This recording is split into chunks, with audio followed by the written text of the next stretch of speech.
Gente, boa noite. Obrigado por estarem aqui, obrigado por terem vindo.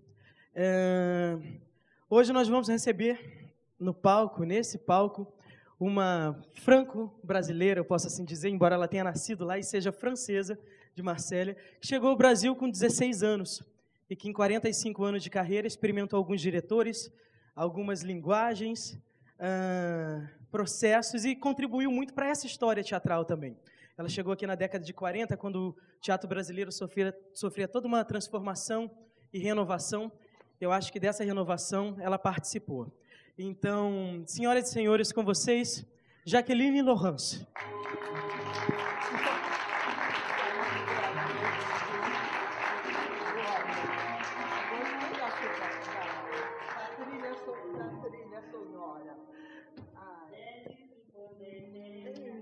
Eu vou falar em português, viu? Assim.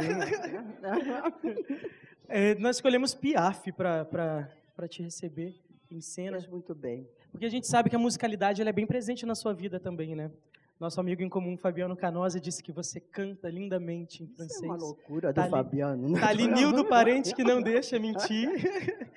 E, Jaqueline, assim, eu sempre fico perdido por onde puxar o fio para se começar uma conversa.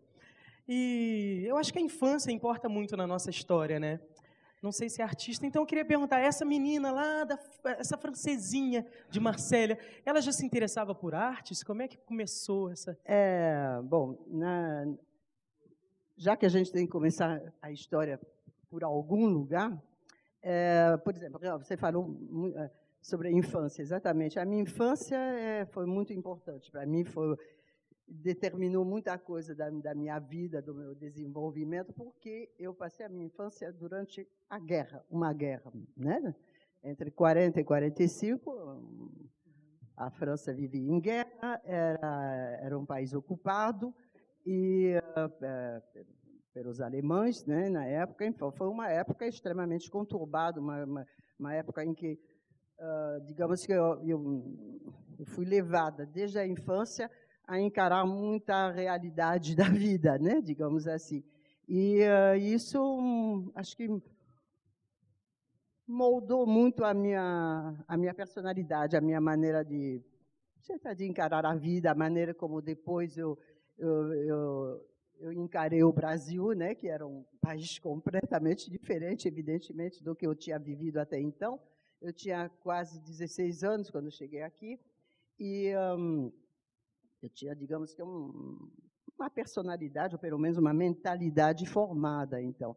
E eu cheguei aqui no Rio de Janeiro, que era um paraíso tropical, de que hoje em dia as pessoas não podem ter muita noção, porque era realmente era tão diferente de tudo que eu tinha vivido durante a minha infância e a minha adolescência, e que eu acho que isso foi assim uma coisa muito importante. E que motivo que te trouxe para o Brasil? Meu pai veio para cá, meu pai veio para o Brasil para trabalhar. Meu pai era jornalista esportivo, e numa certa altura ele resolveu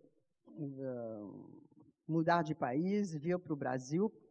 Ele era absolutamente apaixonado por futebol, justamente ele veio para o país certo. Veio para o lugar certo. Ele sabia, como ele sabia das coisas, ele veio exatamente por causa disso para cá.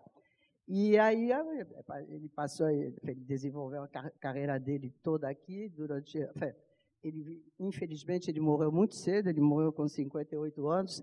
Ele foi nos últimos 10 anos de vida dele. Ele era chefe da seção de esporte da Última Hora, que era um jornal importantíssimo da época, não é? Um jornal que tinha sido fundado e foi dirigido, enquanto pôde, pelo Samuel Weiner, que era um grande jornalista, uma pessoa de altíssima qualidade, nível, a quem eu sou muito grata por ter propiciado à minha família a vida que a gente conseguiu ter. Maravilha. E você chegando com 16 anos a gente já ultrapassou, né, a fase de formação, talvez, assim, Porque aí 16 anos é o quê? Pós-adolescente? Eu não sei muito bem, porque eu estou adolescente no meu até tempo hoje. no meu tempo era apenas adolescente. Hoje em dia já é uma pessoa velha com 16 anos. Mas então você já veio não sei se formada, mas alimentada por essa cultura rica que é o velho mundo e especialmente a França, né? Teatro na França sempre foi muito vivo, sempre foi muito presente. Não sei nesse período de guerra como era. Justamente. Nós somos de Marselha, do sul da França. Eu sou uma mulher do Mediterrâneo. Sempre faço questão de deixar bem claro. Nós não morávamos em Paris, morávamos em Marselha e durante a guerra não havia muito pouco teatro, né? E eu vi muito pouco teatro. Antes de vir para o Brasil, eu vi assim, espetáculos justamente que eram esses espetáculos que são feitos para gente de escola, né? Assim, mas eu, em compensação, desde a minha pequenininha infância, eu fui muito ao cinema. Minha mãe era louca por cinema e enquanto eu não fui à escola, ela sempre ia todo dia ao cinema e eu fui com ela ao cinema desde sempre. A primeira lembrança da minha vida, quando, segundo minha mãe, não era possível que eu me lembrasse, eu devia ter 2 anos e meio ou qualquer coisa assim, é uma cena de cinema, de um filme americano com Charles Boyer e acho que Myrna Loy, né, que eram atores famosérrimos de Hollywood daquela época, né? E é a primeira lembrança que eu tenho da vida. E eu sempre amei, sempre adorei o trabalho dos atores. Foi uma coisa que me fascinou desde sempre. E eu acho que eu sempre quis ser atriz da realidade, desde pequena.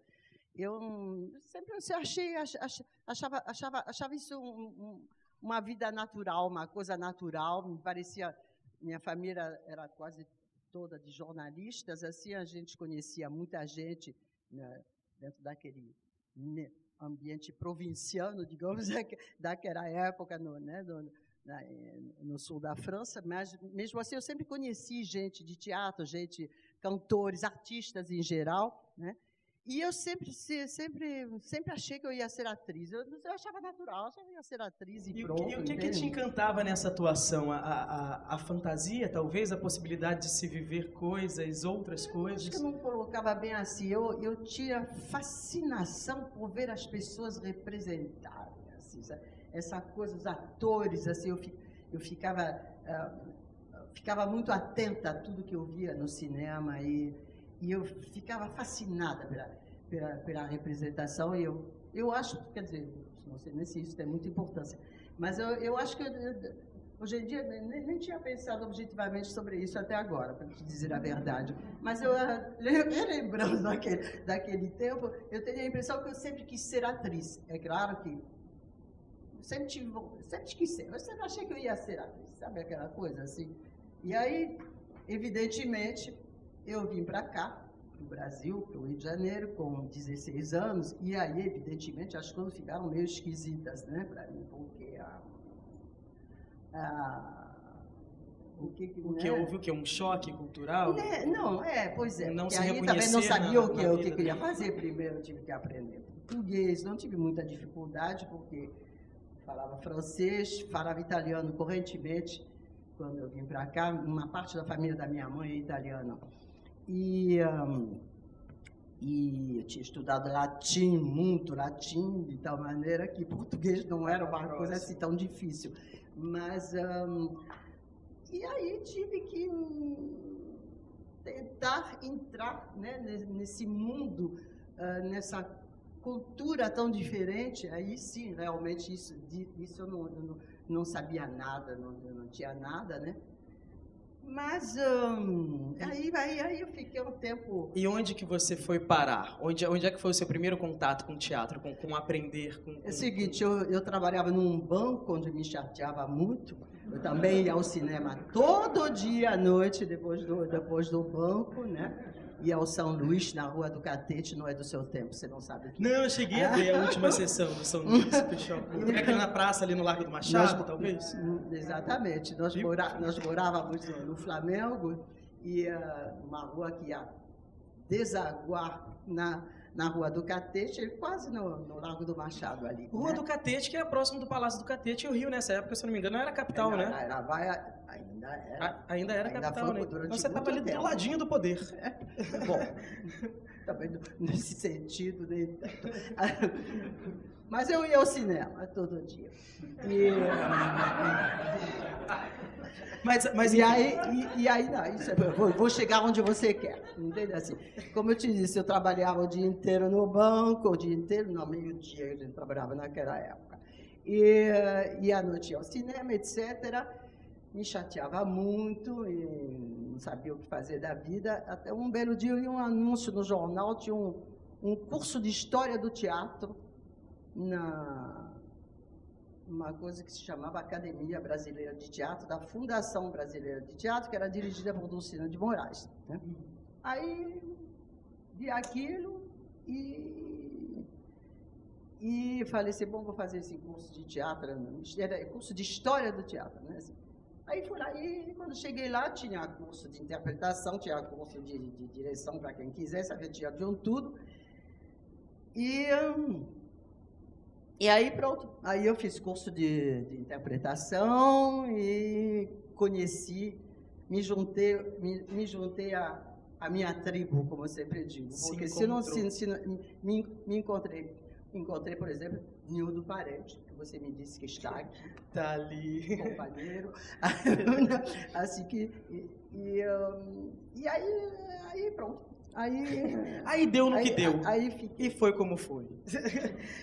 E me diga uma coisa, você falou de Dulcina de Moraes. Dulcina de Moraes, nessa década de 40, ela era uma grande dama do teatro, né? Talvez a primeira dama do teatro. Ela tinha, exatamente, quando ela fundou a escola de teatro da Fundação, ela tinha parado de atuar, né?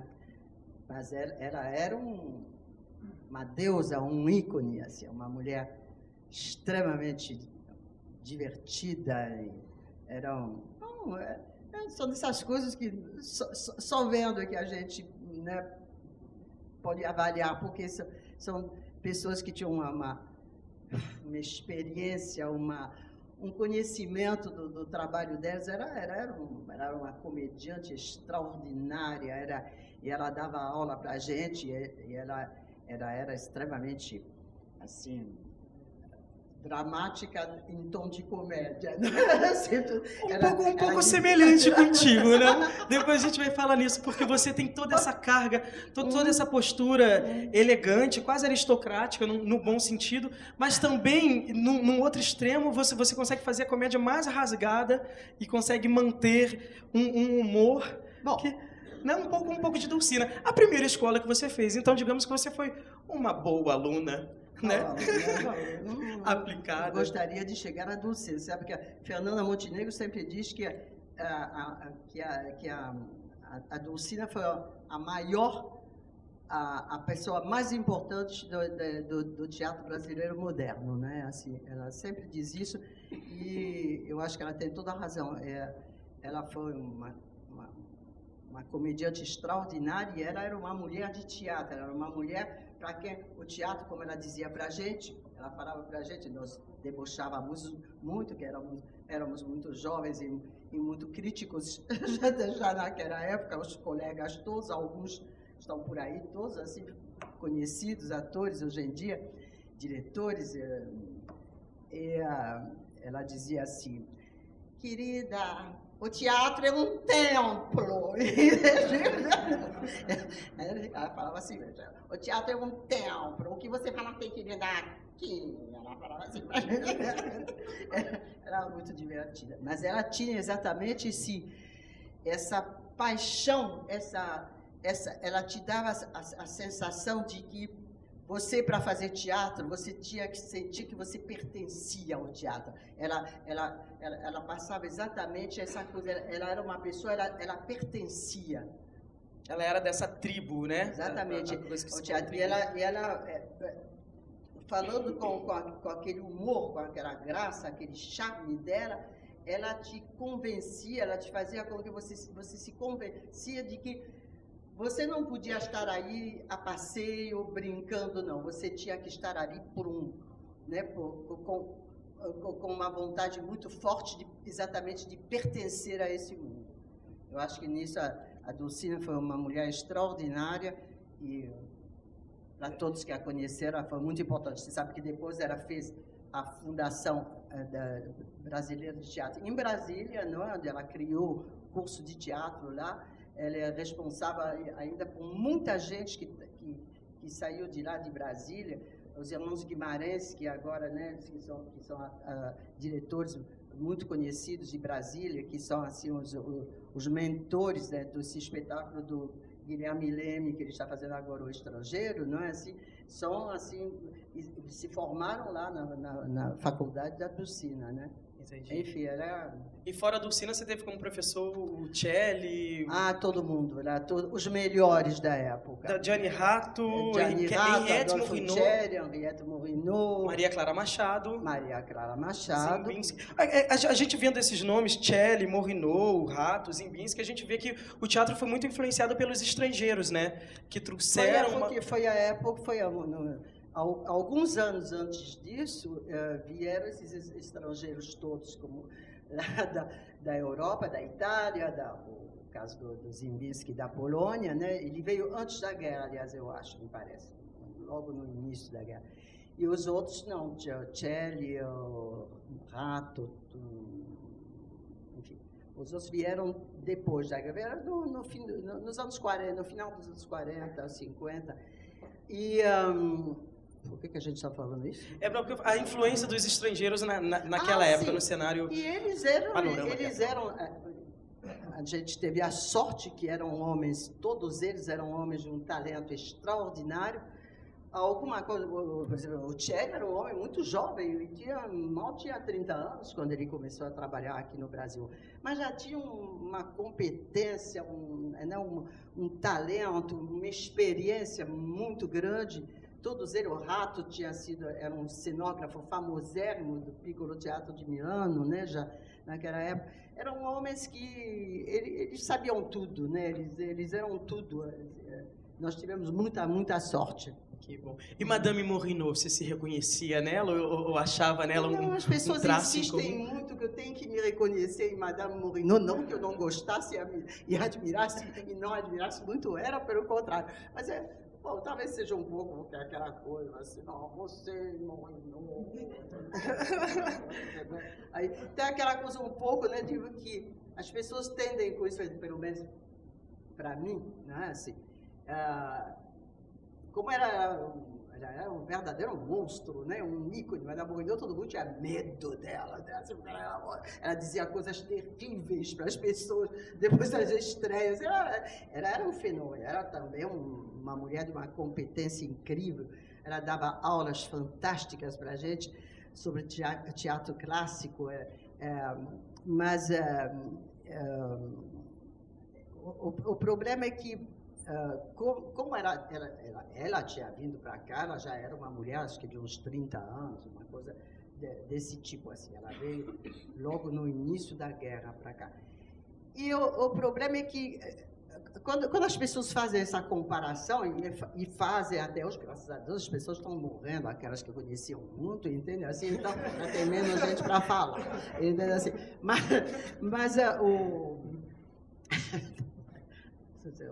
não adianta. Não, fale. Eu não consigo deixar de ser como eu sou. Mas o problema é que, com isso, eu sempre me senti excluída um pouco com isso, entende? Porque era como era aquela atriz francesa,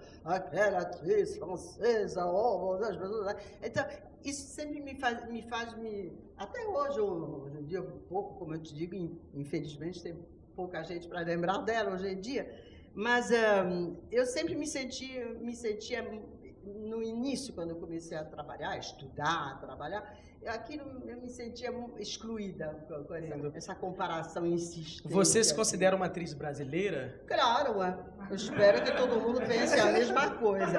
Eu não nasci aqui, eu nasci na França, eu sou de nacionalidade francesa, mas eu sou uma atriz brasileira, quero deixar bem claro. Formou aqui no nosso desmentir aqui. Maria Clara Machado, que foi sua professora nessa época também lá na Escola da Dulcina, ela participou aí também dessa sua formação, né? Você teve com ela experiências que iam desde Tchekhov, Camus, que você citou aqui, né? Na montagem do Guilherme, Molière. Você praticou muito com ela, né? No tablado. Eu fiquei 4 anos no tablado, depois que acabou a escola de teatro, eu fiquei 4 anos no tablado. Trabalhei sem parar lá durante 4 anos, eu criei várias peças, das peças mais famosas de Maria Clara, que na época era um acontecimento, não é? Hoje em dia, a gente fala assim, teatro infantil, tudo isso fica para as pessoas se acham um pouco assim, né? Essa coisa. Maria Clara era uma autora brilhante, inteligentíssima, e eu criei várias das peças dela, que depois se tornaram, como são até hoje, peças que são levadas, né, como Maroquinhas Frufru. Inclusive, nós era o grupo todo que trabalhou, a gente, numa certa altura, nos ensaios, a gente resolveu fazer como que fosse um musical, e chamamos o Carlos Lira, que era, na época, ninguém conhecia, ainda estava na faculdade, eu acho, né? E ele fez a música, que é uma música excelente de Maroquinhas Frufru. Eu fiz a Menina e o Vento, enfim. Fiz várias. Quando você diz fizemos, você traz assim à tona o coletivo, né? O fazer junto. Era o pessoal do tablado, havia um elenco muito grande que estava sempre trabalhando lá. E era um grupo assim. E esse coletivo, ele é importante no processo de criação, você acha? Porque a gente sabe de processos que não reconhecem o ator como ser pensante, criativo e que possa contribuir para o todo. Você reconhece no trabalho do ator essa importância de contribuir até para um escritor, para um dramaturgo, para um diretor, para a encenação em si? Bom, depende de como o grupo é articulado, né? Mas normalmente, né, num grupo porque hoje em dia existem poucos grupos, né? É mais difícil um pouco de falar sobre isso, mas antigamente havia, né, companhias de teatro, grupos de teatro, e na realidade, por exemplo, no caso você vê, por exemplo, da Maria Clara, por exemplo, ela fazia as próprias peças dela, que ela acabava de escrever. Ela terminava de escrever enquanto a gente ensaiava, inclusive, fazia-se contribuições, né? Era realmente um teatro, se você quiser, pode chamar de grupo, mas é um teatro em que havia uma participação, né, de grupo. Sim. Uma outra pessoa que vem do tablado também, a gente sabe que tem uma importância na sua vida, eu vou dar aí um pulo grande, é o Falabella, né? O Miguel, ele participa... Bota tempo nisso. Né? Mas é a mesma escola, né? Que eu acho que o tablado até hoje ele mantém essa característica de ser um tablado, um palco onde se faz teatro, né? Onde se aprende a fazer teatral, desde da contrarregragem, eu não sei se era assim naquela época, mas quando você me traz o coletivo... Fazia tudo. A primeira coisa que eu fiz do tablado, eu fazia a contrarregra, eu fazia aquela peça, esqueci o nome. Cavalinho Azul. Ah, obrigada. O Cavalinho Azul, e eu fazia do cavalo, a cidade coxinha, assim, com 2 cocos que eu batia Foi a primeira coisa que eu fiz do tablado. Todo mundo lá fazia um pouco de tudo, né? Então, e essa característica ele mantém até hoje. Eu passei por lá em 97, 98 enfim, bebi dessa fonte também, o Falabella um pouco antes, mas aí unindo essas duas pontas, esses 2 pontos de tempos distintos, a gente vê que vocês se reencontraram, né? Talvez por ter vivido essa mesma coisa. Você o dirigiu, você foi dirigida, Eu conheci cinema, Miguel teatro. a gente estava falando sobre isso ainda há pouco, né? Assim, acho que foi em 84, mais ou menos, entende? E mais ou menos não, deve ter sido em 84. Primeiro só o conhecia assim. E um belo dia a gente começou a trabalhar juntos, não sei como. Nós rapidamente tivemos uma ligação muito forte, assim. Não sei dizer porquê, assim, eu sempre digo que são essas coisas que acontecem, a gente não sabe porquê, né? Eu sempre eu e Miguel somos muito ligados, temos uma sintonia, assim, juntos, porque desde o primeiro dia que nos conhecemos, nós tivemos, assim, sempre essa sensação justamente de pertencer, né, um ao outro, de fazer parte das mesmas ideias. A gente é muito parecido, para aqueles que acreditam nessas coisas, com muita diferença de anos, mas eu e Miguel nascemos no mesmo dia, 10 de outubro, temos o mesmo signo, o mesmo ascendente, os mesmos signos na chinesa, umas coisas assim, entende? Que maravilha. Assim, deve ter algo. Tem gente que diz que tem tudo a ver. Estou passando adiante, assim, para assim, e aí a gente, automaticamente, a gente começou a trabalhar juntos. Primeiro ele me dirigiu, depois a gente... Desculpa, eu estou o tempo todo mexendo no cabelo, parece uma maluca. E depois a gente trabalhou durante anos juntos. E essa afinidade, ela reflete no trabalho? Sim, o gostar de estar com a pessoa talvez transforme mais prazeroso. Nós temos um processo. Humor muito parecido. Nós temos uma vontade de fazer comédia, nós temos uma vontade terrível de debochar, de se divertir às custas dos outros e principalmente com a gente mesmo, viu? Assim, e é uma coisa assim, uma coisa muito forte. Aí foi ótimo, foi um dos grandes encontros da minha vida. E essa carreira, essa trajetória, ela proporciona alguns encontros, né? Alguns encontros que surpreendem ali pela convivência, pela coxia, pelas afinidades. Você quer dizer assim, em geral, né? Em geral. E parcerias que se formam, que se mantêm na vida, né? Eu vou te dizer uma coisa, essa coisa que eu tenho, assim, evidentemente, que para mim é muito importante, assim, de pertencer, de fazer parte, tudo isso, por causa das condições em que eu vim para cá.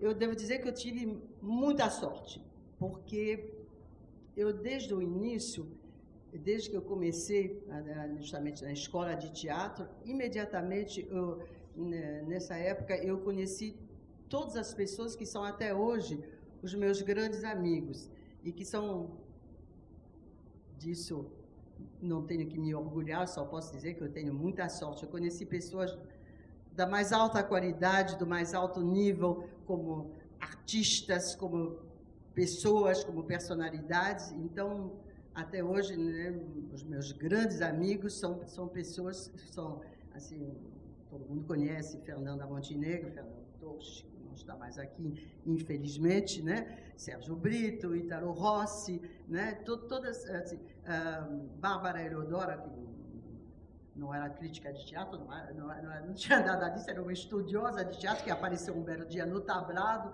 também trabalhou numa peça infantil lá, e as famílias deles todos se tornaram, assim, minha família, né?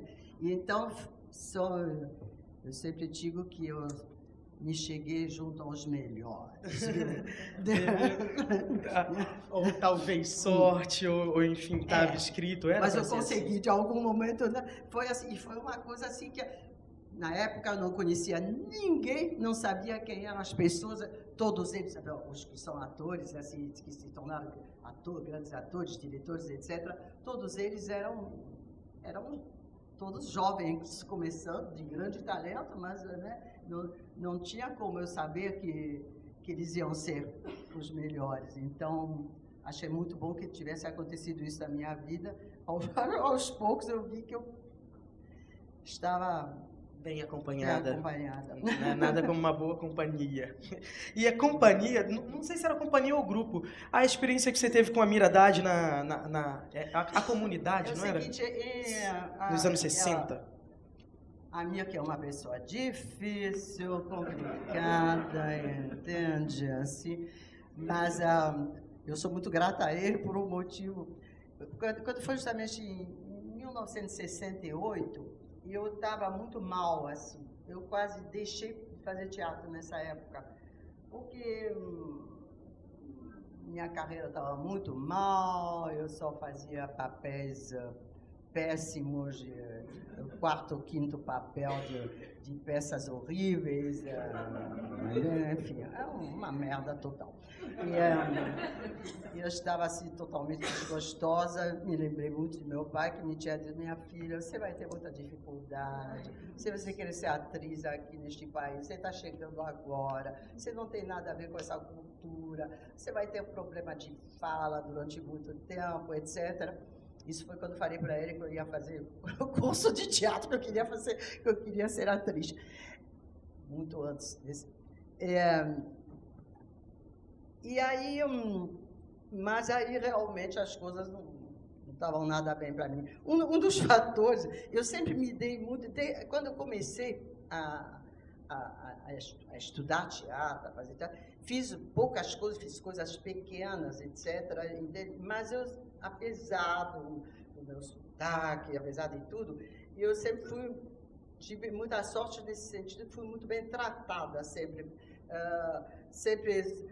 Havia notas que diziam que parecia ser uma atriz de talento, que parecia ser uma pessoa que podia fazer uma carreira, enfim, que era uma jovem atriz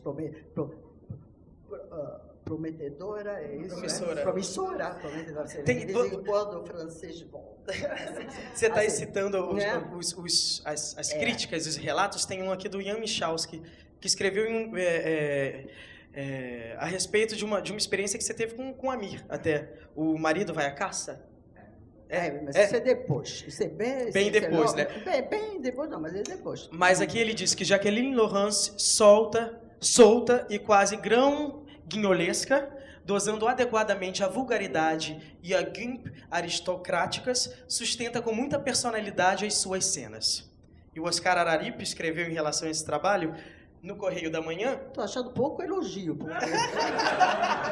Meu amigo, eu fiz um acontecimento com esse papel, ganhei prêmios e mais prêmios. Estou achando isso aí... Como costuma acontecer, né? Eles falam assim, da segunda também. Não, mas a gente sabe o poder que uma crítica tem, né? E às vezes falar que o tá bem é não dizer que está mal, né? Fala o que Oscar Araripe falava. Oscar Araripe. O Oscar Araripe escreveu no Correio da Manhã que, surpreendentemente boa, a interpretação de Jacqueline Laurence em Bravinska. Surpreendentemente. Agora me explica por que a gente é surpreendente quando está bem. Não, e você não sabe o que segue. Ele disse que você foi suficientemente cômica sem ser caricata. Impostação muito precisa, crença absoluta, distanciada, sem rebuscamento. Chega. Uma excelente aparição. Termina assim.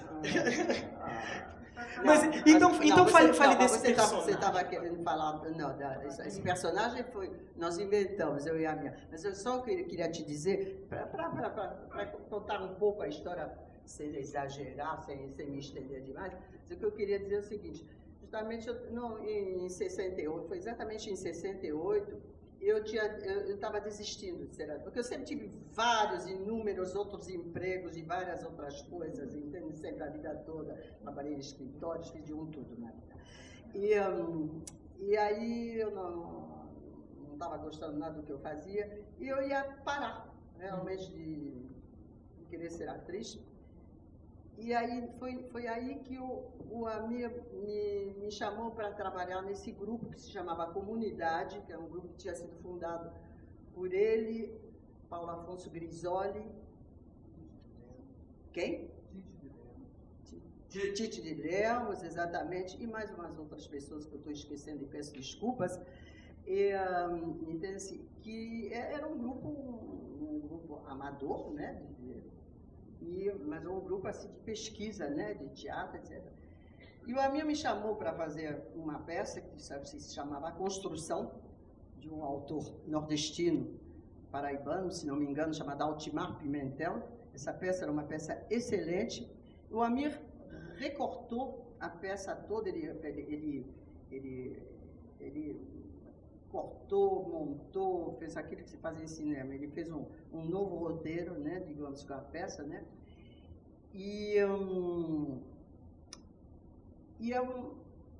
Era assim, tudo romeiros, evidentemente que não tinha papel para mim, né? Mas ele inventou que eu seria uma jornalista que ficaria fazendo uma reportagem sobre essa história desses romeiros, uma espécie essa coisa que tem lá no Nordeste, lá,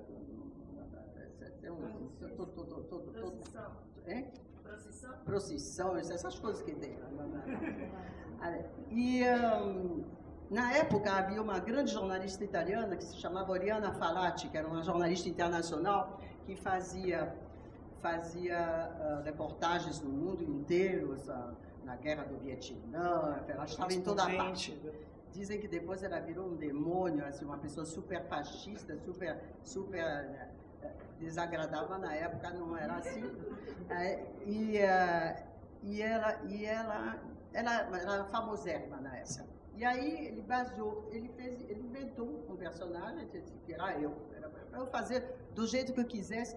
E eu passava a peça inteira, na realidade, fazendo reportagem, falava em italiano, falava em francês, às vezes em inglês, assim, fazia uma repórter internacional e participava muito da peça. Devo dizer a você que era um teatro de laboratório, de pesquisa, a gente ensaiou durante 6 meses. A peça foi proibida pela censura em todo o território federal, era no auge da ditadura, porque nós começamos a ensaiar exatamente em novembro, dezembro, né, de 68, que foi quando houve o ato institucional número 5, né, foi de 13 de dezembro, e a partir daí tudo que a gente fazia era proibido. Essa peça foi proibida em todo o território nacional. E aí nós continuamos ensaiando. A gente trabalhava no Museu de Arte Moderna. E, enfim. Mas aí a construção foi um sucesso extraordinário. Foi uma coisa rara, realmente, na época. Nós íamos fazer, acho que 6 semanas, acabamos fazendo não sei quantos meses, enquanto o museu deixou a sala à nossa disposição. Foi um sucesso imenso, assim, muito grande, e me deu gosto de novo pelo teatro, entende? Assim, e aí fiquei aí, depois continuei, aí passei a trabalhar muito. E uma das coisas que eu fiz em seguida foi exatamente o Marido Vai à Caça, com Fernanda, Sérgio e Ítalo e Amir dirigindo. Você contracenou com Fernanda nessa peça?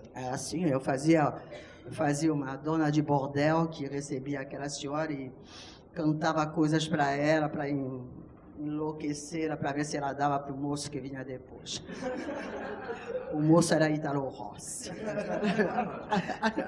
Com Fernanda, depois você teve um outro encontro também, que foi como diretora e atriz, né? Você dirigiu num Beckett, se eu não me engano? Eu sempre digo que eu não ouso dizer que eu a dirigi, não é? Porque era você sabe, Dias Felizes, do Beckett, é uma peça, é praticamente quase um monólogo, porque o papel do ator, do marido, que era Fernando Torres, que fazia, ele praticamente, ele não fala. Em alguns momentos ele dá alguns grunhidos, ele não aparece, ele está sempre escondido. E ela faz uma mulher, né, que fica, quando começa no primeiro ato, ela está enterrada aqui, né, até a cintura.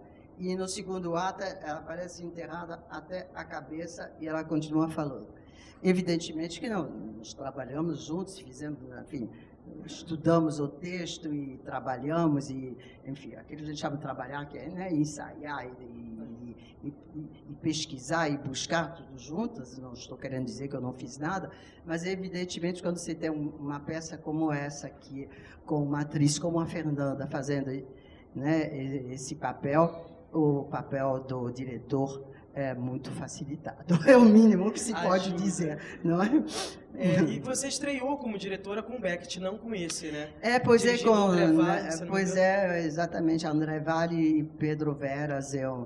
Isso foi também, não sei porque, foi em 84, foi exatamente, foi antes foi 84, foi isso aí. Eu estava desempregada, como sempre, assim, praticamente tudo assim, e não estava fazendo nada. André estava produzindo a peça e ele fazia os dois papéis principais, os dois são chamados de mendigos, são chamados de tudo, conforme a opinião das pessoas. Ele e Pedro Veras, e estava assim em andamento a coisa. Aí aconteceu o que às vezes acontece no teatro, principalmente naquele tempo que havia muito mais gente no teatro, assim, o diretor brigaram todos entre si, etc. E André ficou sem diretor. E aí, como eu estava sem fazer nada, ele falou para mim: você não quer me ajudar? Eu vou dirigir, você não quer co-dirigir comigo? Eu falei: tá bom. E, como eu estava na plateia e ele no palco, evidentemente, acabei dirigindo sozinha, o que é uma coisa que é, aliás, se falar em direção, evidentemente, que eu gosto mesmo em direção, eu gosto justamente de dirigir atores, e eu sei fazer isso razoavelmente bem, não é porque eu tenho, né, a experiência, já naquela época eu tinha a experiência necessária para isso, não é? E aí foi muito bom, o espetáculo foi muito bem, teve um episódio muito divertido a respeito, que nós fazíamos no teatro, aquilo que hoje em dia é o Teatro do Planetário, né, onde hoje em dia chama Maria Clara Machado, né? E naquela época era uma salinha tosca, assim, horrorosa, não tinha nada, era um terror. E aí a gente fazia lá, eu me lembro que as críticas foram muito boas para todo mundo, etc. Mas não ia ninguém, praticamente, né? E aí, um dia... Até hoje, esse teatro, ele meio que sofre desse mal. Esse aí... E aí, um dia, o Gilberto Braga estava escrevendo uma novela, Final Feliz, alguma coisa feliz. Me lembro que tinha... Enfim, era uma novela dele. Não foi daquelas dele que foram de maior repercussão, de maior sucesso, mas ele estava fazendo essa novela. E aí, um dia, ele botou lá, tinha uma cena entre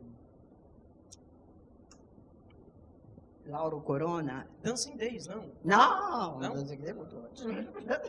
Gilberto e Lauro já me veio Dancing Days. Não, essa menina daqui. Aqui tem um teatro com a Marieta.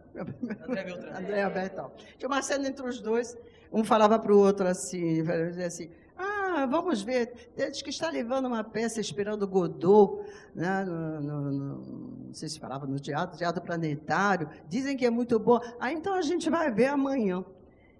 E aí, no dia seguinte que isso foi para o ar, assim, eu nem sabia, né? Eu cheguei no teatro, tinha uma fila enorme, assim, e falaram assim, o pessoal falou para mim: não, já está lotado, assim, já não está mais.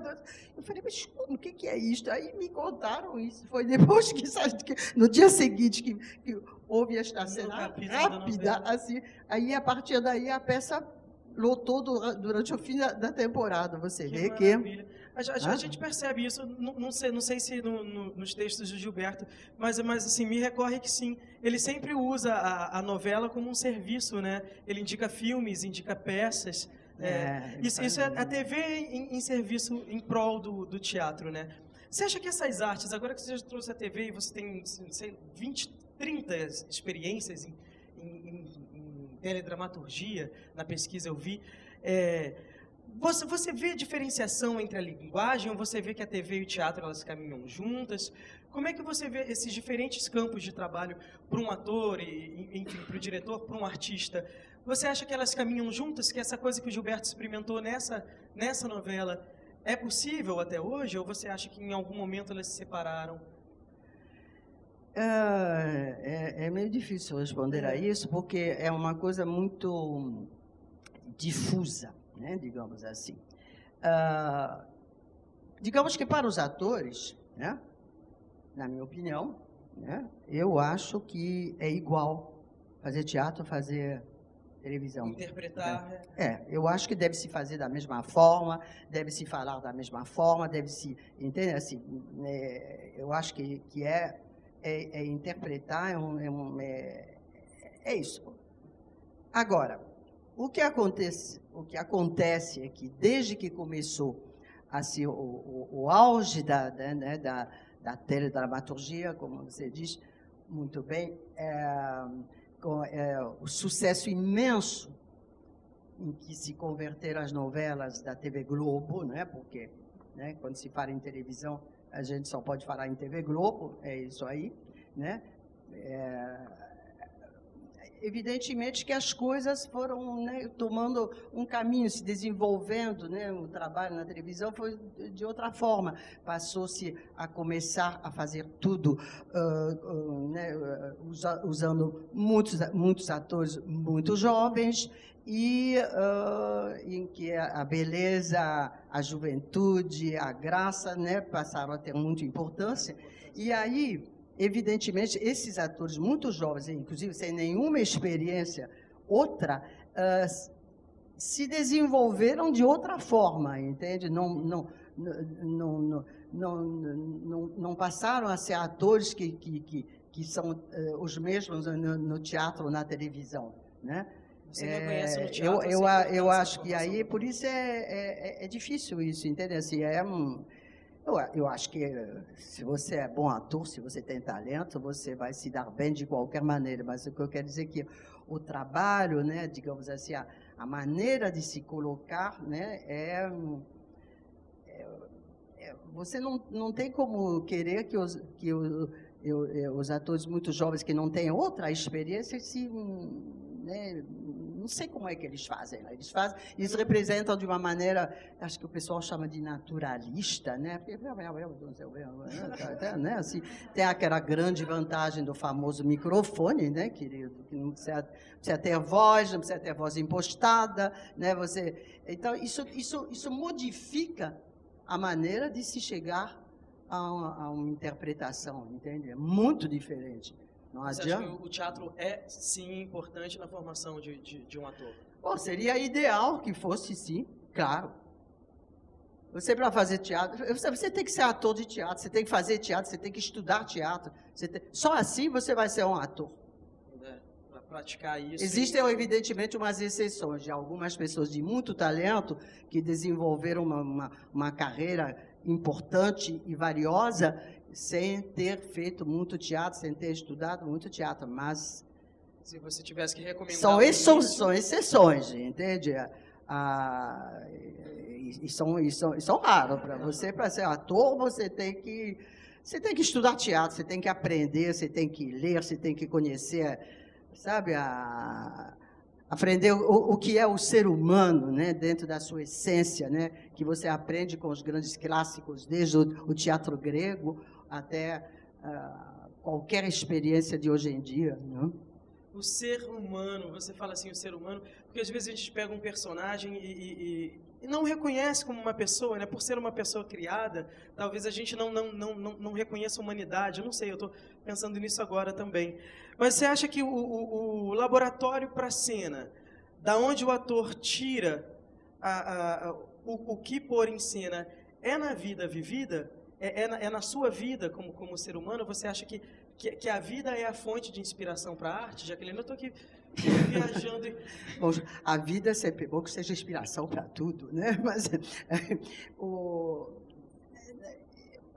eu acho que tem uma coisa de formação da qual você não pode escapar. Estou usando esse microfone muito mal, né? Eu não sei. É que para mim soa horrível. Aqui tá mais ou menos normal aí. Não, porque na televisão, graças a Deus, eles ficam assim atrás da... Tem uns que nos seguem. Mas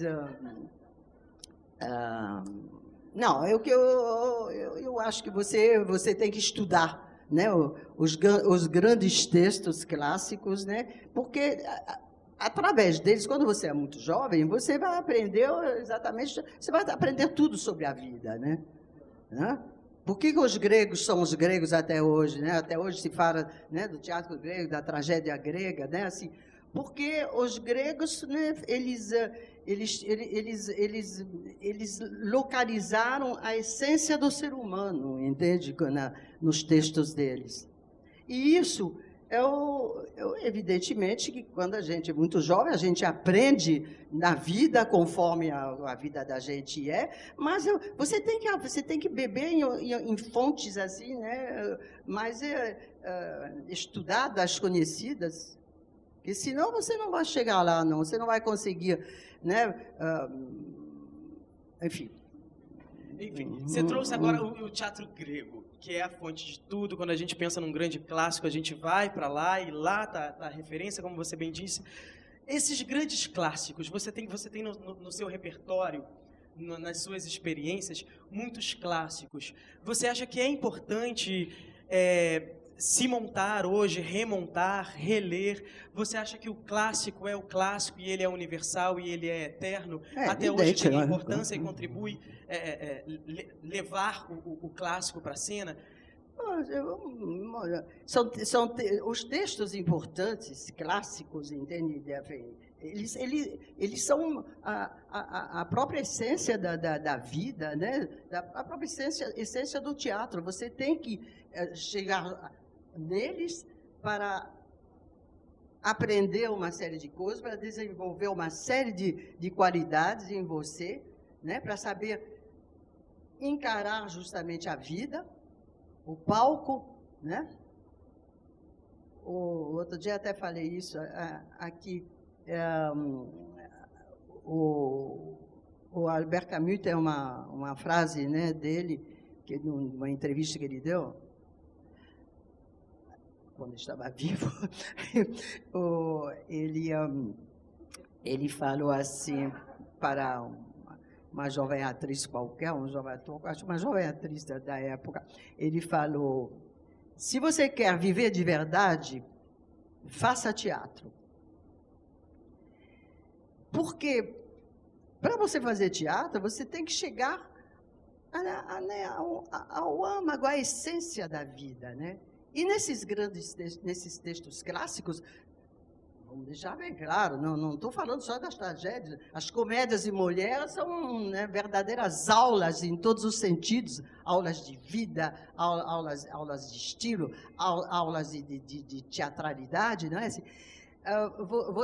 Através deles, você chega, entende? A essência dos seres humanos, você fica conhecendo a vida. E essa vida que você tem que trazer para o palco, essa vida que você tem que ter de maneira forte aqui quando você está aqui nesse tablado, né?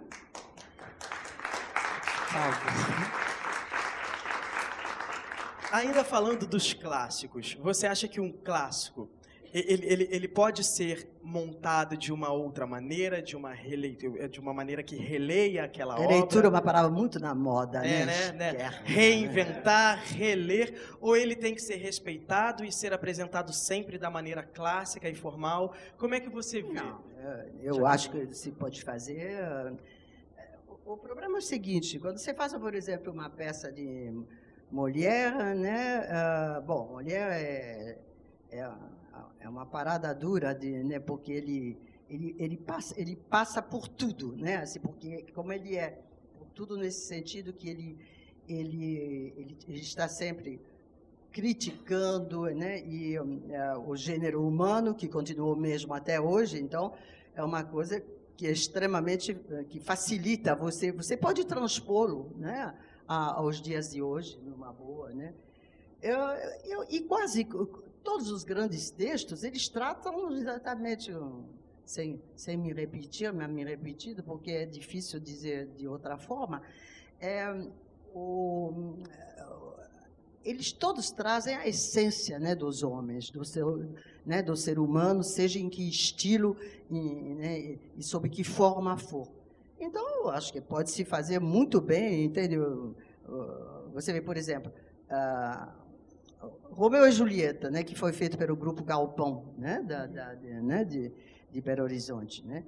Esse espetáculo desse foi sucesso em Londres, entende? No interior da Inglaterra. Ninguém achou esquisito ou achou absurdo eles terem encenado do jeito que eles fizeram, né? Exatamente, eles fizeram uma espécie de uma paródia extremamente divertida. E naturalmente tem que se ver, não se pode fazer isso com todos os textos, né? Mas eu acho que é perfeitamente válido. Tem uma coisa da moral da época, tem da filosofia de vida, né, de uma época. Tudo isso, né, tem que ser levado em consideração para ver o que se faz com isso, né, depois. Mas eu não vejo por que não possa fazer. Você falou essa coisa de ver a época e tudo mais, me remeteu um depoimento do Sérgio Brito, se eu não me engano, se referindo ao Gianni Ratto, talvez. Não, Adolfo Celli, na época do TBC. Que ele, quando ia encenar um texto, ele não se prendia só ao que estava escrito. Ele trazia para o ator um panorama do tempo, da época quando foi escrito, dos hábitos, dos costumes daquela época, aonde o autor nasceu. Ele trazia várias referências. E aí a Fernanda completa o discurso do Sérgio Brito dizendo que o Celli não era apenas um diretor, né? Que ele era um educador e um formador. Exatamente. Quando se estuda um texto, você acha importante se estudar tudo isso? Meu querido, a gente tem que, para fazer teatro, a gente tem que estudar a história do teatro, né? A história do teatro através dos tempos. Não tem jeito, você tem que estudar isso, você tem que saber alguma coisa. Era isso? Nós éramos todos, já fomos extremamente jovens, né? Ele era um homem que vinha da Itália, com uma cultura imensa. Celli ele era um gênio, ele era um primor. Eu tive pouquíssimas aulas com ele, lá na escola da Dulcina mesmo. Ele deu aula justamente sobre uma espécie de aula sobre... Tinha alguma coisa de teatro grego, eu acho. E ele dava assim... Ele fazia com que a gente chegasse ao estilo que ele achava adequado. Agora, para isso, ele exatamente, como nós todos éramos assim, analfabetos mesmo, assim, não sabíamos nada de teatro até então, naquela época, estávamos começando o curso de teatro, ele dava todos esses subsídios que você tem que procurar ter para trabalhar, para fazer peças de qualidade. Não adianta, você tem que estudar a história do teatro. Não tem, isso é fundamental. Eu estou procurando aqui o nome da peça, que você ficava sentada durante toda a encenação, Jaqueline, de Sade. Madame de Sade. Era essa que você permanecia toda a encenação sentada? Eu acho que eu me levantava numa hora ou outra. Porque me chamou a atenção isso, né? Leva muito pro comentário da Crica, né? Sobre o trabalho da Camila na semana passada. Porque o que se faz quando se tem essa marcação tão limitada? Você põe na palavra a força? Enfim, eu queria falar em específico dessas... Não, eu tenho que botar força em lugar nenhum. Tem que falar. Essa peça é uma peça maravilhosa do Yukio Mishima, que eu fazia a história, Marquês de Sade, né? Você sabe quem era o Sade, né? Assim, ele ficou preso praticamente toda a vida dele, não é? Primeiro ele ficou preso por causa das sacanagens que ele fazia, que ele promovia no tempo do rei Luís XVI, e depois teve a Revolução Francesa e ele saiu de prisão quando teve a Revolução, a queda da Bastilha, mas depois, como ele continuou aprontando, ele foi preso de novo. Eu sei que ele ficou preso ao todo 26 anos ou 28. Quando ele saiu, a peça... E durante todo esse período em que ele esteve preso, a mulher dele fez tudo para tirá-lo de prisão. A tal Madame de Sade, né? E a sogra dele, que era o que eu fazia, Madame de Montreuil, fez tudo para ele ficar preso, né? E a peça se passa durante o tempo todo entre essas duas mulheres, mais havia duas outras atrizes que faziam personagens variados, três, aliás. Mas o que interessa nisso é que, por exemplo, o diretor da peça, que foi Gilles Gvisdek, ele marcou assim. Madame de Sade era uma louca enfurecida, né, que vivia tendo ânsias e loucuras por aquele marquês que era horroroso, assim, uma coisa medonha, segundo consta, mas ela vivia querendo dar para ele nunca estava aí. E ela tinha acessos de loucura à espera dele, né? E a mãe dela, assim, o tempo todo, rebatendo todos os argumentos dela, e ficava, como você disse, sentada praticamente em frente a um espelho, que era uma penteadeira que eu tinha trazido da minha casa, viu, para fazer. Assim, e que naquele tempo era assim, olha, era no Cândido Mendes, que já era assim exatamente como é hoje em dia, essa salinha deliciosa. Eu adoro Cândido Mendes. E eu ficava falando sem parar praticamente a peça toda, sentada, parada. E aí a gente tem que representar, é só isso. Não tem que ter essa coisa que você falou assim, vou botar a força não sei aonde. Não sei o que você quis dizer com isso. Porque você abdica quando você vai...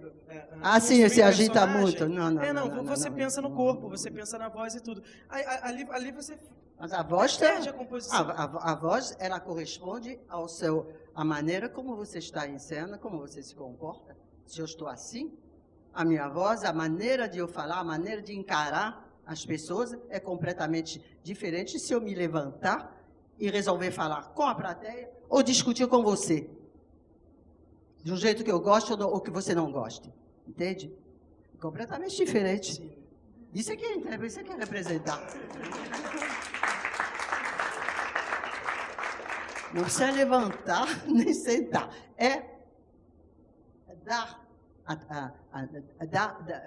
A interpretação vem do jeito que ela tem que ser, de acordo com o que você tem que fazer. Se você não transmitir isso, aí é que não passa nada mesmo. É isso. Falemos das criadas de Genet. Também Gilles Gvisdek, que dirigiu também esse espetáculo. Foi em seguida, aliás. Seguido dele, né? Depois de Madame de Sade. E o que te rendeu essas criadas? Como é que foi essa experiência, esse encontro com Genet?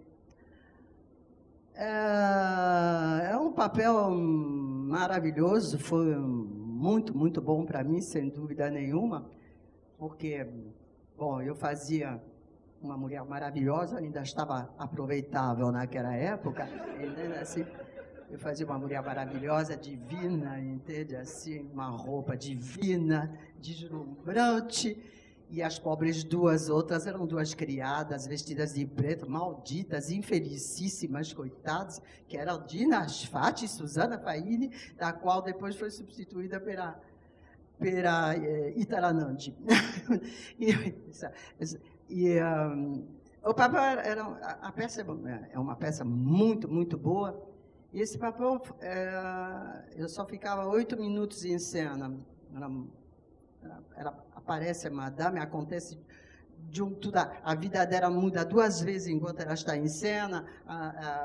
Primeiro ela chega derrotada, mas daqui a pouco e ela faz coisas terríveis, assim, ela trata as criadas assim, as criadas são umas pobres coitadas, aí ela fala assim, ela diz assim, de repente ela vai tirando as joias, está com uma coisa de pele assim, por cima da roupa, e ela entregava para uma das criadas, ela falava assim: vocês têm sorte em ganhar vestidos. Eu, se quiser, eu tenho que comprar. E aí, daqui a pouco, telefonam para dizer que o tal amante dela, né, foi liberado pela polícia, está livre de tudo e que voltou tudo para ela, e ela arranca aquela pele da Jovem, diz horrores para ela e sai feito uma gloriosa de cena. É uma coisa. Esses 8 minutos que te rendeu o troféu Mambembe? Eu ganhei pelos dois, por Madame de Sade e as criadas. Por essas 2 experiências. Porque foi junto uma atrás da outra, ganhei o Mambembe. E você também recebeu 2 prêmios Molières de melhor atriz, né? Cara. Quais experiências, Jaqueline? Por Tupã, A Vingança, de Mauro Razzi, direção de Miguel Falabella. E depois por um espetáculo que era feito com vários, 10 ou 11, eram 10 sketches, inicialmente escritos pelo Pinter para a rádio. Eram 10 sketches excelentes e uma peça curtíssima dele, que nós fizemos, nós inventamos um espetáculo, digo nós, porque quem me deu a ideia desse espetáculo foi Sérgio Brito, para te dizer a verdade, me deu, inclusive, a produção do espetáculo logo no início do Centro Cultural Banco do Brasil. E aí eu acabei chamando Ítalo Rossi, acho que foi a primeira peça que ele dirigiu depois de o glorioso Ítalo Rossi. Ele tinha dirigido quando era muito jovem, mas assim ele recomeçou uma carreira de diretor com isso. Nós fizemos um espetáculo a quem nós demos o nome de uma das pecinhas, que é Isso é Tudo. E aí também ganhou mulher também, por isso. É uma atriz premiada, uma atriz de respeito, uma atriz de peso. Como é que a repórter falou lá embaixo? Fala muito em peso. Veterana. Como é que a repórter falou lá embaixo, Jaqueline? Veterana, né? Você falou que na sua época veterano era de guerra. Não, porque hoje em dia tudo é veterano. Eu, então, sou só veterana, sou veterano o dia inteiro, em toda parte, né? Uma atriz veterana, um ator veterano. O veterano ator, eu falei, quando eu era pequena, esse veterano era só os veteranos de guerra, da guerra de 14, 18. Né? Então, me sinto Matusalém quando eu ouço essas coisas. Não, que nada, você... Eu tive ontem com alguns amigos seus que trabalharam contigo nessa sua última experiência na TV, na novela da Band, que ressaltaram o seu humor e a sua presença. Haja humor, né, para aturar uma novela da Band, né, querido? Então eu acho que você há de convir. Não, estou brincando, assim, mas o humor é a minha característica, isso eu de qualquer maneira, eu experimento ele. Pratico, exatamente. Então, se alguém tiver alguma pergunta para essa atriz bem-humorada, esse é o momento. Oi, Jaqueline, estou aqui atrás, na Botafogo. Você que é uma atriz que dirige, você tem o mesmo prazer em atuar e em dirigir também? Como que é essa relação sua? Não, não tenho o mesmo prazer, não. Eu como já falei, eu não me considero uma encenadora de forma alguma. Eu sei que eu posso dirigir um pouco coisas simples, mas eu não sou uma encenadora, entende? Eu sei que eu dirijo bem ator. Eu sei dirigir ator, tenho certeza absoluta disso, já comprovei isso. E tenho um real prazer em fazê-lo. Mas eu não tenho o mesmo prazer que eu tenho em representar, em ser atriz, de jeito nenhum. Eu sou uma atriz. Muito bom, obrigada. E você acha que são duas funções diferentes, o dirigir e o atuar? Ou quando você está ali dirigindo o ator, a sua experiência de atriz contribui para aquela direção? Ah, claro, é evidente, né?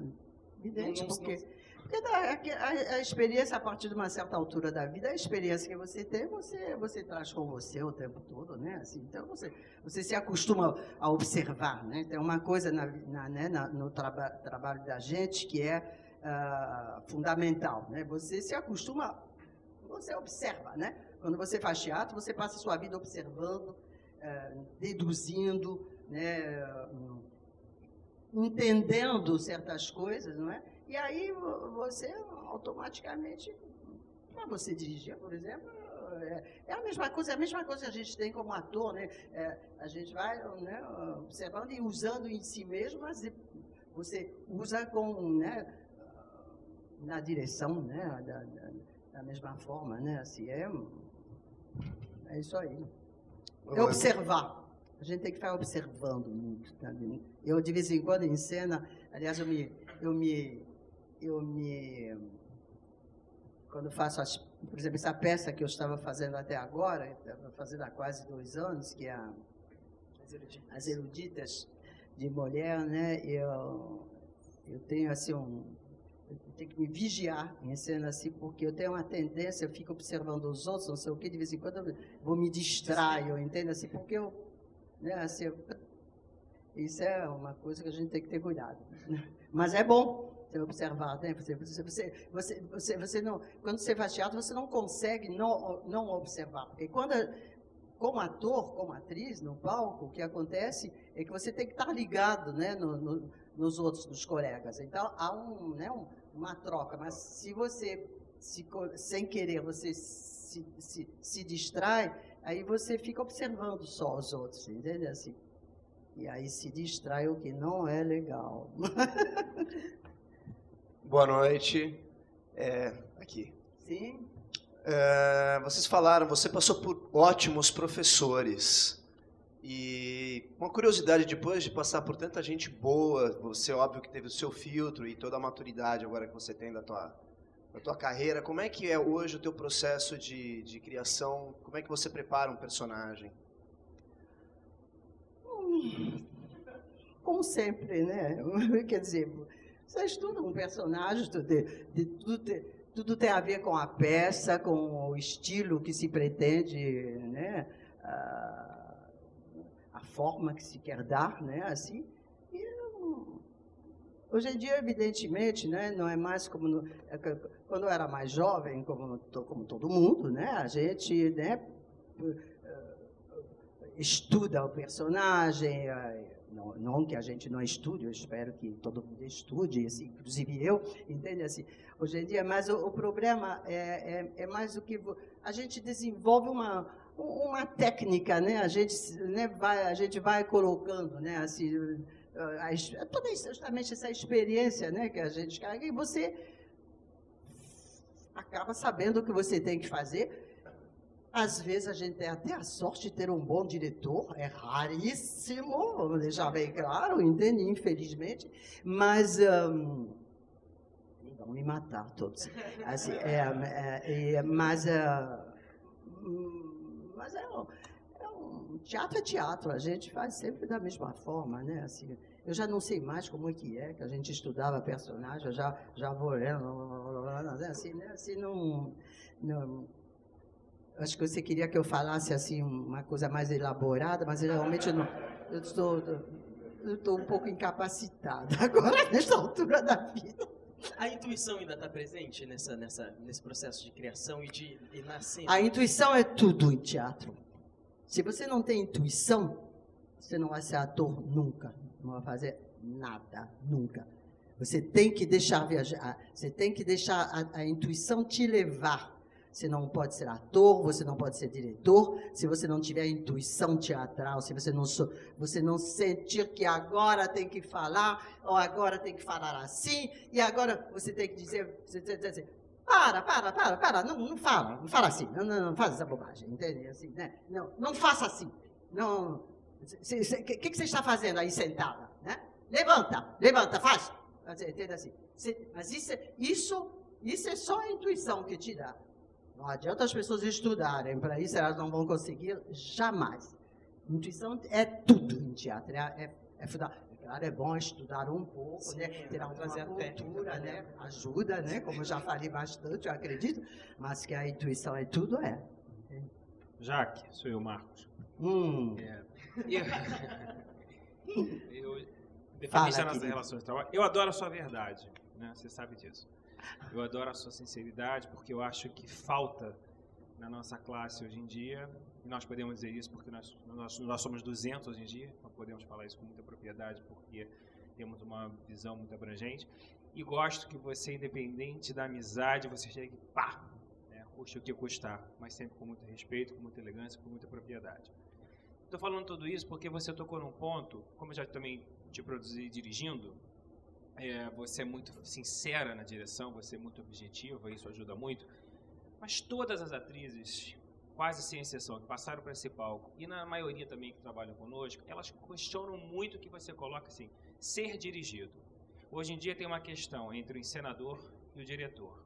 Né? Umas acham que tem mais encenadores, outras acham que tem diretores, umas acham que não é a mesma pessoa, outras acham que deveria ter um complemento. É uma grande polêmica de visão, não digo o meu pensamento, de verdade, o pensamento real. E elas comentam de uma maneira geral que elas sentem a necessidade de ser dirigidas, que elas querem um diretor que tire o couro delas. Isso foi dito aqui no palco infinitas vezes. Né? Eu sinto que é uma carência muito grande. Minha pergunta é, você acha que hoje, no teatro atual, faltam os diretores que tinham no passado? Ou você acha que a coisa foi se adaptando porque faz parte do processo da vida? Qual é a sua visão real em cima desse aspecto? Duas coisas. Antigamente, havia justamente da mesma forma que os atores, os aspirantes a atores, estudavam muito mais do que os de hoje em dia estudam, né? Da mesma forma, antigamente, até uma certa altura da vida, havia mais diretores, e os diretores, não sempre, porque até o final dos anos 40, aqui no Brasil, pelo que eu sei, os diretores não eram diretores, eles eram ensaiadores, que se chamavam, né? Se lia, se estudava o texto, se falava, se decorava, né? Na realidade. A partir dos anos 50, justamente, o teatro se modificou, foi quando começou a história do teatro, do moderno teatro brasileiro, né? Muito com a ajuda de todos esses italianos, poloneses, etc., maravilhosos de que nós falamos ainda há pouco. E aí é que se passou a trabalhar, aí é que se passou a ter direção de teatro, né? Nós passamos a ser dirigidos. E, evidentemente, você para fazer qualquer texto, não estou falando da maior parte das bobagens que se bota no palco hoje em dia dizendo que é teatro, que não é, entende assim? Mas, quando você faz um teatro para valer, você faz uma peça digna desse nome, você, evidentemente, o ideal é você ter um diretor que saiba o que está fazendo. A vida toda, antigamente havia mais, digamos, diretores, havia um maior número de diretores competentes e talentosos, e que se tornaram grandes diretores, pessoas muito conhecidas. Hoje em dia, há menos. Nós temos alguns diretores aqui, no Rio de Janeiro, extraordinários. Temos os ícones, né, como Antunes, em São Paulo, enfim. Mas o que eu quero dizer é que você precisa de um diretor para... É um trabalho conjunto, né, que se faz entre os atores e o diretor. Há uma coisa que, com o desenvolver justamente do teatro, com o desenvolvimento mesmo de todo esse trabalho de ator, que antigamente a gente sabia muito menos do que hoje em dia. Não é porque eu estou mais velha que eu sei mais alguma coisa, quer dizer, é uma coisa geral. O que acontece é o seguinte, é que houve uma época, um tempo, quando começou esse trabalho dos diretores, havia diretores que esqueciam aquilo de que eu estava falando ainda há pouco, que se tornaram verdadeiros ditadores e que, para fazer os espetáculos que eles pretendiam fazer, e que, muitas vezes, conseguiram fazer, nem sempre, mas às vezes conseguiram fazer. Mas isso, para alguns atores, não era sempre bom, porque há certos diretores que querem que você faça tal personagem assim, entende? Mas não é assim que você sente, porque nem todo ator faz o mesmo personagem da mesma forma, nem toda atriz faz o mesmo personagem da mesma forma. Não adianta isso, porque justamente essa coisa da intuição, da incorporação que a gente tem, entende, como personagem, isso com cada ator e com cada atriz é completamente diferente. Então, eu acho que, às vezes, hoje em dia, acho que existe muito menos, mas eu espero estar mais ou menos respondendo a sua pergunta. Eu acho que não é que eu acho que não precise de diretor de jeito nenhum, isso assim. Quando as atrizes dizem que elas querem ser dirigidas, você ter quer dizer, a direção ter um caminho, ser o diretor ser um diretor, entende? Ele dá um caminho ao espetáculo, mas é que e muitas vezes as atrizes e os atores não sabem exatamente o que fazer com esse personagem que está no papel, entende? Então, eu acho que é daí que vem essa angustiante pergunta que fazem, às vezes, os atores, né? Há na minha opinião, um profundo trabalho ainda a ser feito nessa relação, né, no teatro, entre os atores e os diretores, assim, tem que haver uma integração, né? Tem que haver um sentido as pessoas têm que concordar com o que está acontecendo, elas têm que ter vontade de fazer, porque não adianta você querer que um ator faça alguma coisa do jeito que ele não sente e que ele não tem condição porque o seu temperamento de fazer, porque o seu temperamento não o leva a isso, não é? É chato, né? Mas é isso, é assim mesmo. Me perdi, provavelmente, mas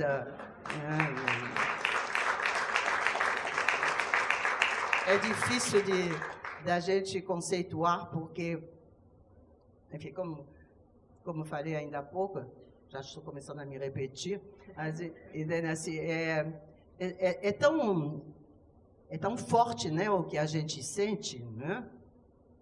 Essa coisa da intuição é uma coisa tão poderosa que ela tem que ser preservada por todas as pessoas, por todos os integrantes de um grupo, de um conjunto, entende? Que pretende fazer um espetáculo, seja com 3 pessoas ou seja com 20, entende? Tem que haver uma integração. As pessoas têm que se sentir bem umas com as outras, não é? Enfim, isso é o que eu penso, né? Não é? Jaque, Crica. Tudo bem? Ô, Crica. Eu vou falar de um assunto que talvez, não sei, alguns encarem como superficialidade, mas eu acho que você vai me entender, porque você é uma mulher extremamente inteligente, crítica e autocrítica. É sim. E observadora, e você mesmo faz chacota com as coisas que acontecem. Enfim, é o teu humor, né? O humor que salva tanta gente. Vou falar de um assunto que eu vejo que está muito em voga hoje, já esteve várias vezes, você sabe muito bem disso, mas que hoje essa sociedade midiática persegue demais, que é a juventude como uma virtude, e não como uma questão e uma passagem na vida de qualquer ser humano.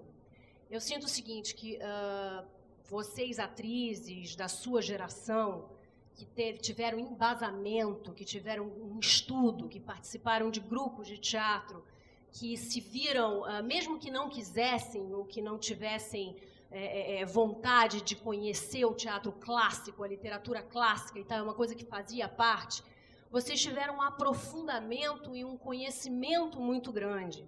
E viviam de teatro. Depois veio a televisão, e com a televisão veio a questão da imagem, da questão estética também e tal, e da juventude. Eu tenho notado, eu tenho observado sutilmente entre mulheres, atrizes que já passaram dos 70 e tal, repetindo muito essa coisa, porque eu envelheci. Um assunto desagradável. Não, meu amor, mas não é. Eu vou te explicar por que eu estou falando faz isso. Parte.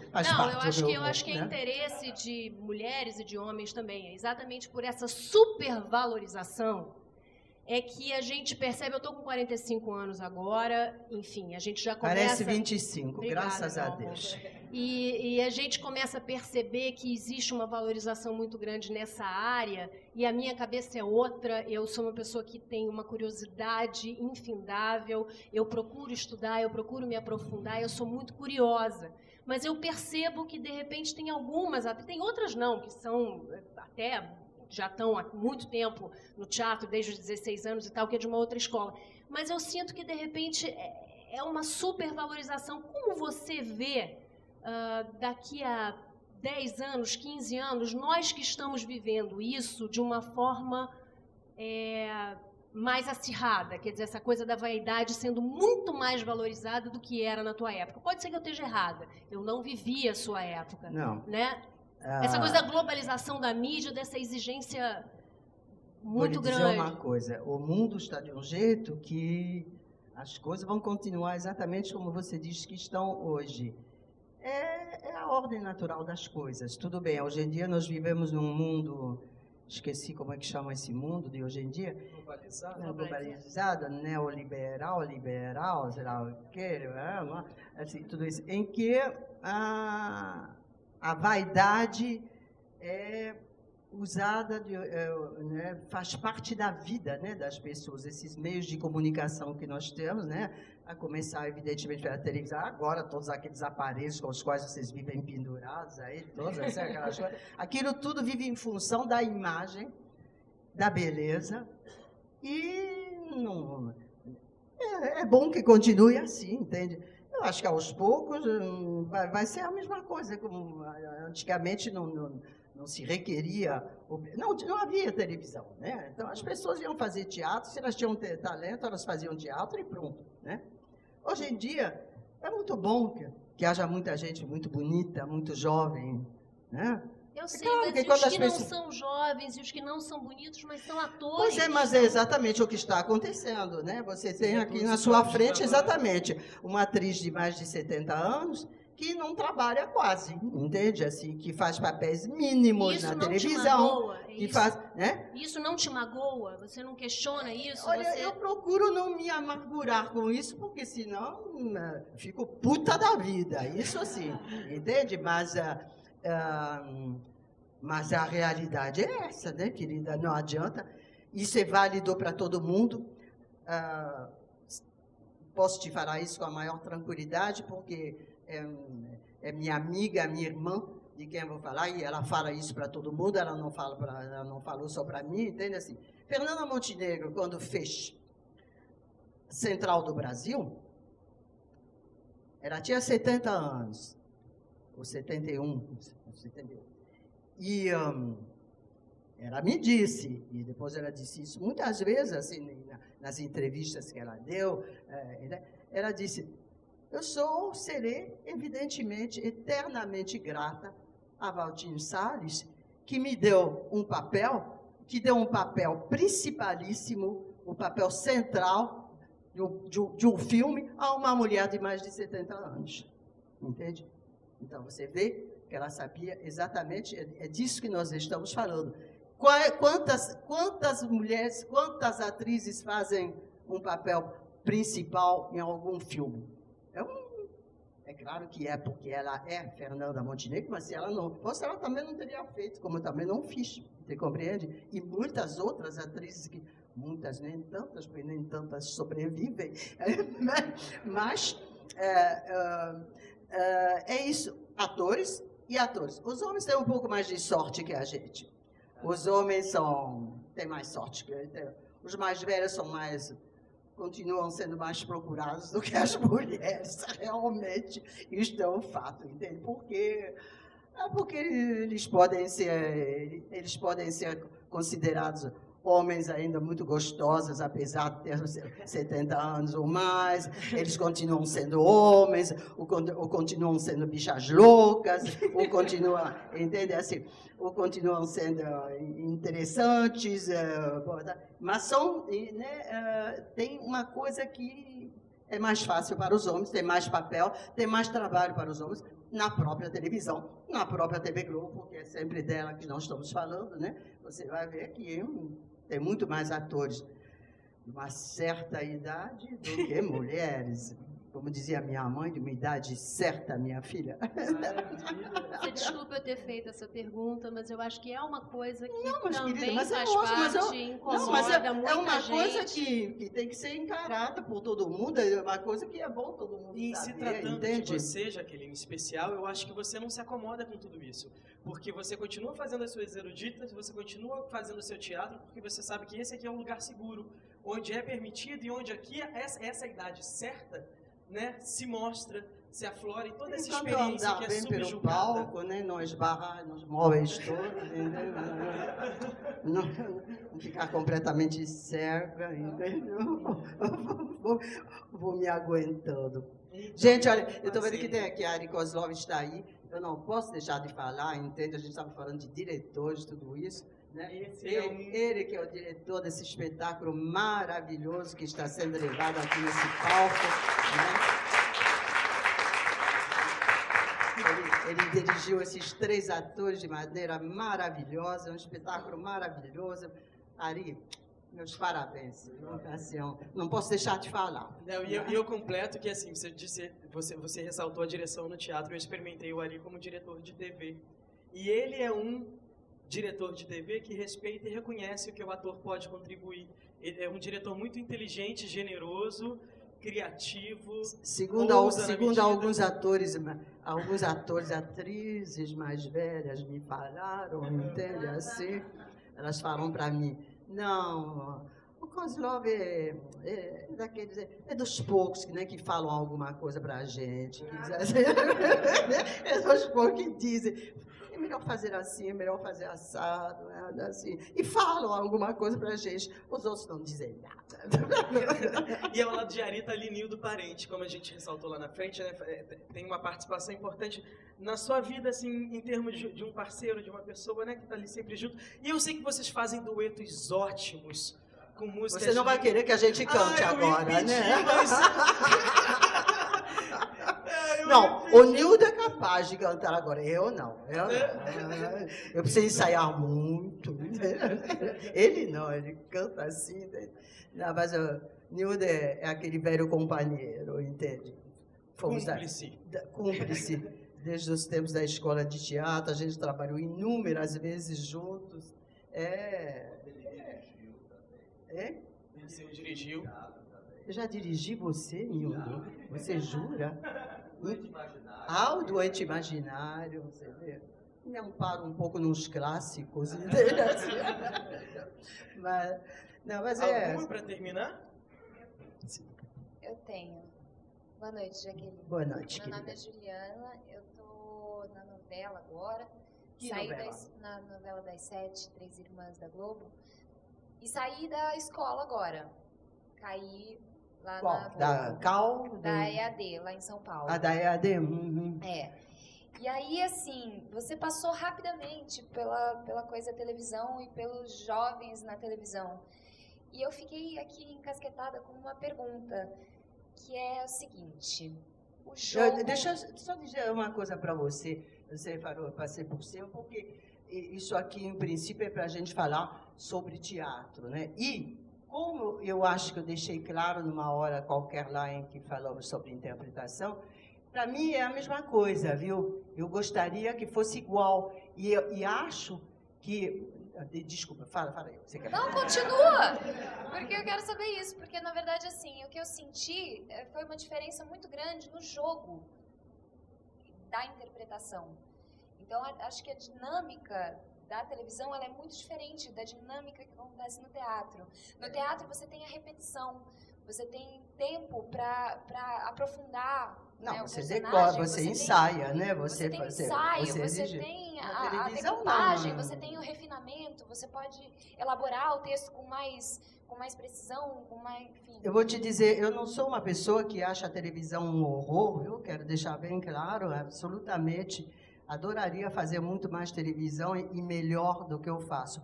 Melhor no sentido de fazer coisas melhores, assim. Mas o que eu... assim, mas o que eu quero dizer é que a televisão, ela dá também um tipo de experiência aos atores que, se eles souberem aproveitar, em que a intuição é muito forte, né? Porque para você representar bem na televisão, desculpe aí, viu? Talvez eu esteja falando uma besteira. Assim, então, você vai justamente na intuição. E a espontaneidade é absolutamente fundamental. Os atores que nós achamos muito bons na televisão, e tem alguns excelentes, não são nem alguns, são muitos que são muito bons, né? Eles têm isso, entende? Eles não perdem essa capacidade de receber e devolver espontaneamente o que é dado a eles. Isso é que é a grande força da televisão. Quando é bem feita, quando funciona, é essa capacidade que ela passa para os telespectadores das pessoas sentirem que aquilo parece que está justamente foi feito sem ensaiar e veio espontaneamente, entende? As pessoas sabem que tem que decorar o texto, naturalmente, né? Mas o público sente isso muito, você pode ter certeza. Às vezes existe uma naturalidade exagerada, né, no trabalho dos atores da televisão, principalmente os jovens, né, que ficam assim, né, mas isso é uma qualidade muito grande que o ator que faz muito a televisão tem que preservar em si, porque isso é que dá força a ele entende? É claro que a câmera tem que gostar da pessoa, né? E dizem os entendidos que é o principal, mas eu não acho que seja só isso, não. Passado o primeiro momento, entende? O público sempre tem a capacidade de entender o que vem de verdade desses atores da televisão. Senhoras e senhores, que essa são tão foi bons quanto os do teatro. Jaqueline Laurence. Jaqueline, muito obrigado. Obrigada a vocês todos por ter tido a paciência de ficar aqui. Pra ti, Rosas Vermelhas.